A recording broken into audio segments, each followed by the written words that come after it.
The Detroit Tigers did not play a ball game on Monday, so we are going to talk about who they are sending to the Arizona Fall League and then talk about what to expect out of the last week of the Tigers season, all today on Locked On Tigers.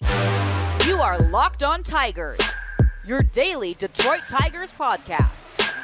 Part of the Locked On Podcast Network, your team every day.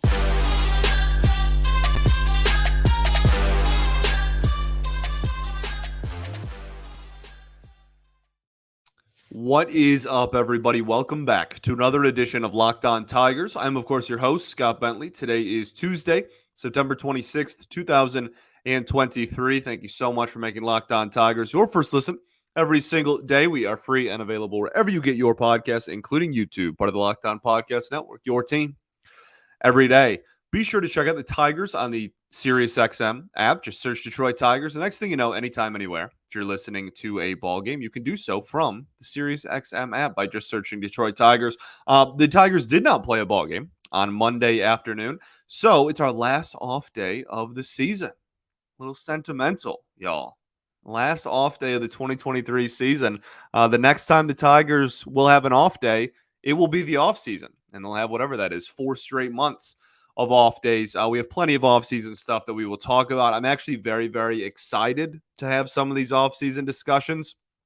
I don't ever wish baseball away, especially Tigers baseball. I'm going to miss it. I miss not having the Tigers on every day. But that being said, I am super, super excited for the endless possibilities that this winter will bring this ball club, and a lot of discussions surrounding that for this show as well. But for the time being, we kind of got a little bit of a jump start on some of those off-season news and notes. And one of those was, I believe it was right before this past weekend. I want to say it was like Thursday or Friday. It was released on who the Tigers were going to send to the Arizona Fall League this fall, obviously. And our amazing beat writers and our amazing minor league coverage personnel out there were all over it. And yeah, it's an exciting list. It's 8 pretty fun players, to be honest. 8 bigger name players at that. So I just wanted to kind of, we have an off day. Why not just take time and kind of discuss who is going first and foremost, and then discuss what to expect out of the 6-week long Arizona Fall League season. And then talk about why these players specifically were chosen, because I think that this is a very intentional group of 8 members of the Tigers organization that they are sending. Very, very specific, offensive and pitching side of the ball. I think we will discuss kind of why those names specifically were chosen, and we'll end the show by just talking about, the last week of the season and what we can expect, what we hope to see out of the Tigers in this last week of the season. So let's start with this Arizona Fall League roster, baby. We are here. Arizona Fall League's fun. It's on my bucket list to go catch some Arizona Fall League games, and I have some friends that live out there now, so maybe I'll spend some time with them and 2 birds, 1 stone it. But the Detroit Tigers players will be a part of the Salt River Rafters, along with players from the Arizona Diamondbacks, Colorado Rockies, Atlanta Braves, and Pittsburgh Pirates. The coaching staffs for all of these teams are just divvied up by the teams that the players are from as well. So you have 4 Arizona Fall League teams, 5 teams, MLB affiliates associated with each of those 4. I hope I'm articulating this decently. And those are the organizations that are affiliated with the Salt River Rafters, those 4, and then obviously the Tigers. The 8 players that the Tigers will be sending are Jackson Jobe, Jace Young, Wilmer Flores, Hao-Yu Lee, Justice Bigby, Dylan Smith, RJ Pennant, and Tanner Colehep. This is a very solid and kind of fun list. Like, there's a lot of bigger names within the organization that the Tigers are sending to the AFL. I guess, where do we start? I guess we can start with the 3 offensive players, the 3 position players, I should say, that the Tigers are going to send. That's Jace Young, Hao-Yu Lee, and Justice Bigby. The rest all being pitchers, obviously. The biggest thing with these 3 players specifically is actually defense to me. Like Hao-Yu Lee is a little bit just because you want to see him more. Like you're obviously seeing him more than you ever did when he was with the Phillies organization, and they want to give him more at bats. I think he only played in single digit amount of games in the Tigers organization this year. Like that one's more of just like he already kind of plays all over the diamond. You just want to give him more ABs. But for Young and Bigby, like this is all about positional defensive positional like future, really. We'll start with Bigby because it's a shorter conversation, and then we'll end on Young because it's a much broader conversation. Bigby has played when he was really young. He played some third, but mostly he was playing first. And then as he started raking this year, they were like, "Well, we think we have our long-term first baseman, hopefully at the major league level. So we're going to give Bigby some opportunities in corner outfield." He played a lot of left field in the second half, especially of this season. And I think that is the biggest reason as to why he's going to the AFL. Obviously, you can point to like you want to see him continue to hit. That's a fairly obvious statement. And he did nothing but rake this entire season. This is a guy that started off in West Michigan and by the end of the year played like 15 games in Toledo. It wasn't like he just got called up, the last couple of games of the season. Like he got a few weeks of work in Toledo as well, just flew throughout the system.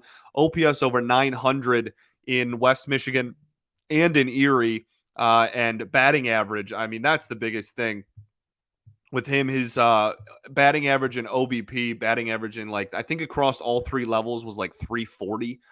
And his OBP across all three levels was over 400. He did nothing but hit this entire year. And so seeing him get a little bit more confident in left field, there's been a ton of articles about this as well. Like I said, we have great beat writers in this city, and they've all outlined it and done a fantastic job as well. So there's plenty of articles. If this episode is not enough Arizona Fall League content for you, there's plenty more out there by our amazing beat writers here. But so getting him comfortable in left, I think, is a big deal for the organization. They just want him comfortable somewhere besides first base. And if he's comfortable at first base as well, that's certainly not an issue. But I think they want him to be solid enough somewhere besides first base as well. And he's forcing their hand, and that's about all you can ask for. There's a lot of people that are comparing Justice Bigby to Kerry Carpenter, and not in the sense of style, and how they play, but just in the sense of kind of came out of nowhere, wasn't a highly regarded prospect, and now just splashed on the scene and had a great year this season. And in that regard, that is correct. But I do want to reiterate, this is not Kerry Carpenter 2.0. This dude does not hit for the power that Kerry Carpenter hits with at the major league level, even though he hasn't hit a homer in I think it's like a month. He hasn't hit a homer in a while, but Kerry Carpenter has raw power that Justice Bigby does not. That being said, Bigby hits for average like a dude. Okay, like he hits for average like crazy, and he certainly gets on base. On top of that, great bat to ball skills, great pure hitter. So at least so far in the minor leagues, has been a great pure hitter. So I'm very interested in seeing his continued development path. And it starts with the Arizona Fall League in a couple of weeks. And then we'll see what his plans are next year. Certainly, I don't think he's going to make the team out of camp. I don't think he's going to be on the opening day roster. But I think that Bigby's a guy who is going to be kind of in that Parker Meadows like type of breath next year, where we're like, hey, when is this dude going to get his chance in the major leagues? I think it's about time. So someone to keep an eye out for sure. Let's move on to Jace Young. That's like probably the biggest conversation of this entire thing. We'll do that right after I tell y'all about our friends over at LinkedIn Sales Solutions. Are you struggling to close deals? Well, cold outreach is wasting the time of both the buyer and seller at every stage, especially when sellers are using shallow and outdated data. Your organization can overcome these challenges with technology that translates comprehensive, high-quality buyer data into real-time insights. These deeper insights empower sales reps and teams to adopt the habits of top performers, which leads to better outcomes like more pipeline, higher win rates, and larger wins. We call this deep sales, and we've and we have built the first deep sales platform with the next generation of LinkedIn Sales Navigator.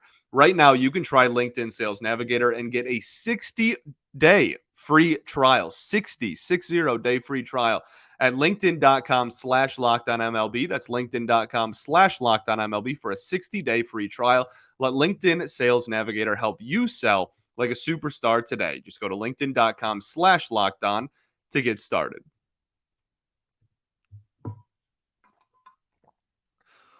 All right, everybody, welcome back here. Segment 2 of Locked On Tigers. I appreciate y'all for tuning in, making us your first listen every single day. Shout out to the everydayers that do tune in every day. We'll be back tomorrow, recapping Game 1 against the Kansas City Royals in this final week of the regular season. We'll talk about that a little bit more at the end of the show.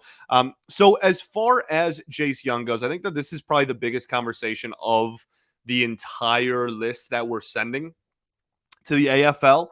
Jace Jung is raked this year, okay? Had almost 30 home runs across 2 different levels in the organization this year. And, you know, I think, and also like it was 14 and 14. He had 14 in high A and then 14 in double A. And it's remarkable because he had like over 80 games played, I think around 300 plate appearances in double A to get his first 14 homers. And then he got promoted to Erie and hit 14 homers in like 40 games. So it's almost like half the plate appearances and just under half the games played matched his home run total from the lower level that he was at, where he was like good enough to get promoted. So we've seen great adjustments out of Jace Jung, but much better pitch selection. That's like a big thing that a lot of people are talking about with Jung and his improvements this season. And the decision to send him to the AFL is a fairly obvious one, just given how well he has done, and you want to give him more at bats. But it's not for the offense. The big news here, again, that has been talked about by a lot of our wonderful beat writers, is that Jace Jung is going to the AFL with the intention of playing third base. He played third base very early on in his college career and has played second base pretty much nearly exclusively since. And this year, at the very end of the year, they tried to get him some reps at third base. There were some rumblings of that, but he was still a majority second baseman this season. And now we are going to Arizona Fall League. And again, like toward the end of the year, that it was put in motion, right? It's not like this is the first time he's played third since his freshman year of college or whatever. But like this is like the reason, like this is the biggest thing that they want to see with his development in this 6-week Arizona Fall League season. And it bodes a lot of questions, right? Like a lot of questions come with this decision. First off is what happens to Justin Henry Malloy and Colt Keith, who for the last, since you acquired Malloy and Colt Keith, probably for the last 2 years, you've kind of presumed are going to be the best chances you have at third baseman of the future. There's some concerns about Keith's arm at third and just like overall ability to play third base at the major league level. There has been those really for the last several seasons, but this year with his arm kind of being more in question, and he, when he was younger, played second. So like this isn't some shocking development in Colt Keith's camp, right? That like, oh, you know, if we're worried about the arm, we might as well put you at second base. And if you're going to be better there anyway, or if it's more natural to you anyway, then like, you know, there you go. That works out great for everybody. So like that, I'm not worried about that. If anything, it just means that if you're trying to predict 2024, Colt Keith is 100% going to play at some point, whether it's opening day or a month into the season or halfway through the season, whatever.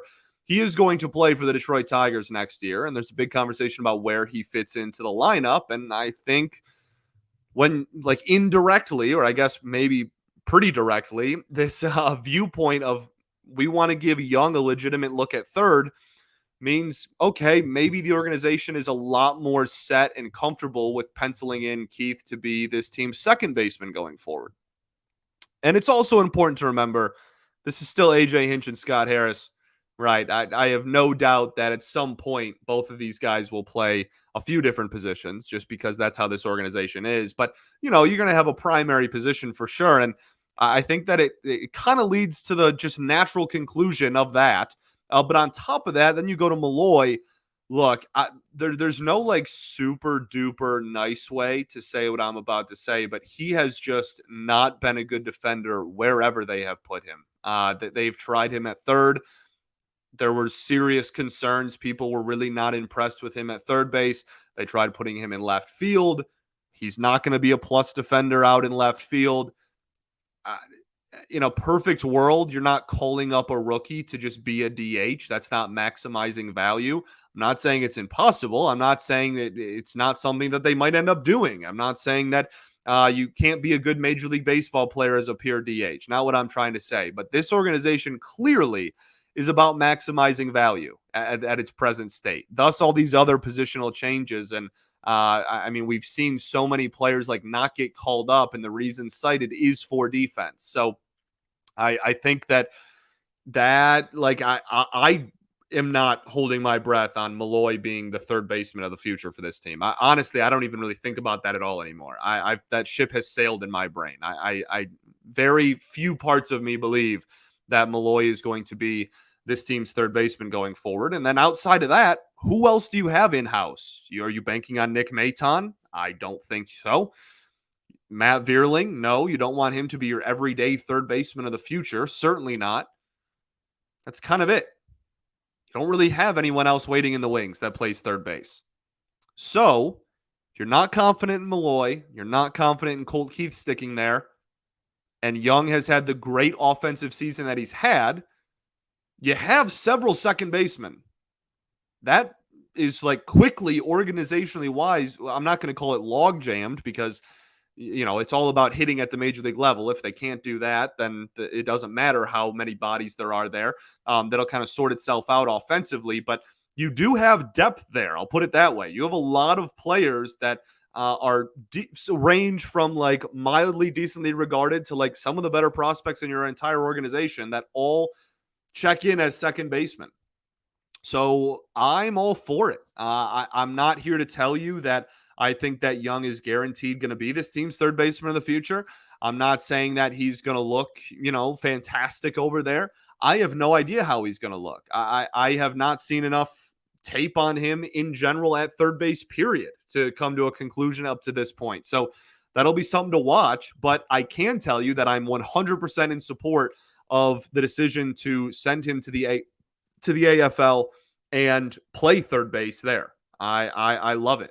And I think that when you're trying to figure out how all these players fit into the puzzle of the Detroit Tigers long term, it kind of starts with figuring out who the heck in this organization right now is going to play third base in the future. And it's looking like right now, if you're doing live, odds on FanDuel, out of nowhere, Jace Young has maybe become, the favorite? I don't know, but has certainly flown up those charts. So we'll keep an eye on that situation in the fall. Let's transition over to the pitchers side of things.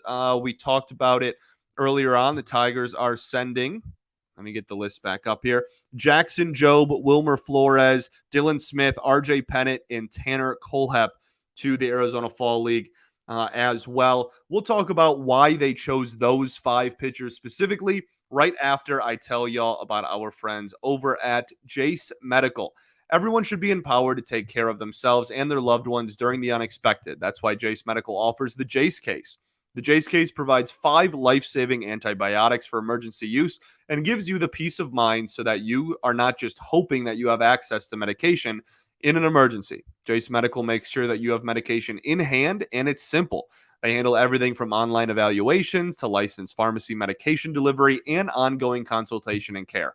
Don't get caught unprepared. You can also get $20 off on these life-saving antibiotics today with the Jase Medical by using code LOCKEDON at checkout at jasemedical.com. That's JASC medical.com. All right, everybody, welcome back. Your third and final segment of Locked On Tigers. I appreciate you all for tuning in as always. So we've talked about the position players and kind of the rumblings that are going to happen there in the AFL. So now we're talking about the pitching side of things. This is really, I can kind of lump sum this conversation, and it's not nearly as in depth as, like the position changes that are happening on the offensive side of the ball. This is just pretty strictly, these dudes need more innings. All of these dudes had some sort of injury problem this year that limited them from getting as many innings as the Tigers wanted them to get this year.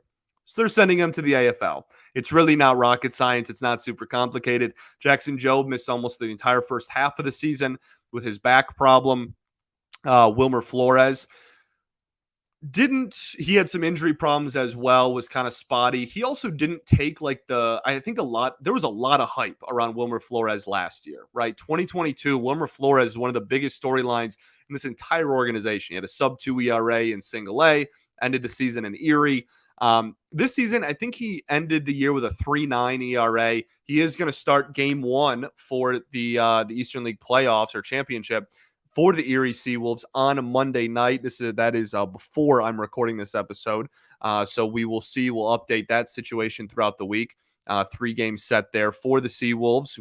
Go Seawolves, baby. Rooting for you. So he didn't have a terrible year. He had a sub-4 ERA. I think it was like a 3.9 by the end of the year, but didn't take a huge step forward. I think a lot of people were anticipating him to do well enough in Double-A to earn a promotion to Toledo, at least by the end of the year. And he didn't really do that. He stayed in Erie all season. So they want to give him more innings and also just kind of give him more innings for injury sake and for experience sake, kind of both sides of the coin there. Dylan Smith had a lot of injury problems this year. I am a huge fan of Dylan Smith. He was one of my favorite draft picks. What was that? 2021? I believe that was that draft. I think that was the Jobe year. Coming out of Alabama, I've been a big fan of him since college. I was super excited the Tigers got him, and he's just had a lot of injury problems so far as a professional. Had a ton this year. I don't even know if he eclipsed 50 innings this season. So, so he's going there just to get more innings under his belt. Tanner Kolep coming off of Tommy John. He's going to get some more innings there. And then Jackson Jobe is obviously the biggest name, probably offense or pitching in this entire list. One of the highest ranked prospects in the Tigers' entire organization. He has been phenomenal. And I already mentioned that he missed the entire first half of the season, but he's been really, really good and just doesn't walk anybody. The stuff looks so good. And I think a lot of people are really excited about his 2024. If Jackson Jobe can establish himself in Toledo in 2024, we could be talking about a September call-up next season. So, that is kind of the simple explanation as to why those 5 pitchers were picked. Just want to get them more innings. A lot of dudes that have had some injury problems this year. Other teams, just really quickly, there's a couple other interesting names that are on this roster, or these rosters, I guess I should say. The Tigers are playing with some cool players, to be honest. Arizona always sends a boatload of people because it's the Arizona Fall League, so it's really easy for them. So that'll be something to watch. Just a fruitful farm system. The Tigers will get to play with some talented guys there. There was a couple of names specifically. Kevin Alcantara for the Cubs he will play for the Mesa Solar Sox. That is a name that I've liked for a while, so I'm pumped to see him play. And then everybody knows I love my catchers. Can't end the show without giving a plug to at least one prospect catcher. Kevin Parada, he was a first-round pick for the New York Mets, not this past draft, but last year, 2022's draft. The Tigers took Jace Young that year. I've been a big fan of his since he was in college as well. I went down and watched him at Georgia Tech in his draft year, a couple of weeks or month, I guess, before he was drafted. And he was such a good hitter in college. Really has a good enough arm. Was a solid defensive catcher. We'll see what that translates to at the professional as he continues to get promoted and stuff through the Mets system. But hasn't had the most smooth sailing professional career over there in New York. So they'll send him there to get him some extra work as well. He'll play for the Glendale Desert Dogs. Awesome logo, awesome team name for them. So, just some other names. I mean, there's a lot. These rosters are very publicly available. Emily Walden for sure has tweeted out these rosters. I remember, so you can go to her X Twitter account, whatever the heck that website's called these days, and get the full roster breakdown there. So, yeah, there you go. Arizona Fall League underway. Well, not underway, but soon to be underway. The rest of 2023 for the Detroit Tigers. We have a week left in the season. And, a lot of people love to say that like September baseball just like doesn't matter, right? And like baseball to me, like just never doesn't matter, never doesn't not matter. So many negatives in there, double negative, triple negative. Baseball always matters to me. I guess I'll put it that way.